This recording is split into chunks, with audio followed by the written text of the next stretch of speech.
Deva TV kanalımıza hoş geldiniz. Söktürücü etkisiyle birçok hastalığa şifa olan hatmi çiçeği, vücutta oluşan her türlü iltihabı dışarı atıyor. Mucize bitki sayesinde rahim kanserini önlemek de mümkün. Kendine daha çok Akdeniz bölgesinde yaşam alanı bulan hatmi çiçeğinin faydaları saymakla bitmiyor. Türkiye'de geniş bir yetişme alanına sahip olan hatmi, söktürücü etkisiyle vücuttaki iltihapların baş düşmanı.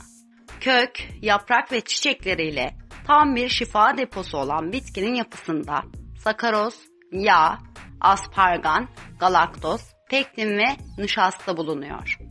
Hatmi çiçeğinin faydaları: sıkışmış gazın atılmasını sağlıyor. İdrar söktürücü özelliğiyle mide bağırsaklarındaki sıkışmış gazın atılmasını sağlar. Mide, bağırsak, ağız ve boğaz ülserlerinde de kullanılır. Kuru öksürüğün şifa kaynağı. Söktürücü ve yumuşatıcı etkisiyle soğuk algınlığına, kuru öksürüğe çok iyi gelmektedir. Öksürükten kaynaklanan solunum yolu tahribatlarında yumuşatıcı etkisiyle boğazı rahatlatır. Vücuttaki iltihapları temizliyor. Kökleri söktürücü etkisiyle böbrek iltihaplarını ve vücutta oluşmuş başka türlü iltihapları dışarı atar. Adet dönemlerinde söktürücü olarak kullanılabilir. Yumurtalık ve rahim kanserlerini önlemek için hatmi kürü uygulayarak rahatsızlığın önüne geçilebilir. Akne tedavisinde etkili. Aynaya baktığımızda bizi mutsuz eden sivilce, akne ve yaraların üzerine sürülen hatmi çiçeği lapası onarıcı etkisiyle kısa zaman içerisinde yüzünüzün gülmesini sağlar. Günlük kullanım için iyi bir nemlendiricidir. Güneş yanıklarına iyi geldiği bilinmektedir. Saçlarınızın canlı ve parlak görülmesini de sağlar. Diş ve diş etine iyi geliyor. Diş sağlığı problemi yaşayanlar için tam bir kurtarıcıdır.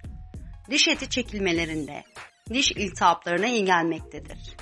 Kaynatılmış hatmi çiçeği suyu ile gargara yaptığınızda yaşadığınız ağrılarda azalma olduğunu ve rahatlanma sağladığını görebilirsiniz.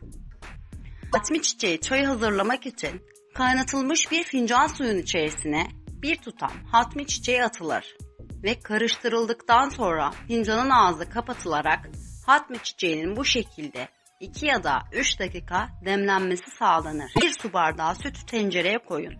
Kaynadığı an altını kapatın ve birkaç hatmi çiçeğin içine atın. Kapağını kapatın ve demlemeye bırakın. Demlendikten sonra içebilirsiniz. Kesinlikle denenmiş ve hemen sonuç alınmıştır. Günde en fazla 1-2 bardak.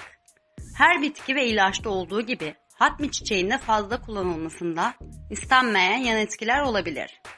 Bu yüzden günde en fazla 1-2 bardak hatmi çiçeği çayı içilebilir. Şimdilik bu kadar arkadaşlar. Yeni bilgiler öğrenmek istiyorsanız abone olmayı unutmayın. Bir sonraki videomuzda görüşmek dileğiyle. Daima sağlıklı ve mutlu kalın. Hoşça kalın.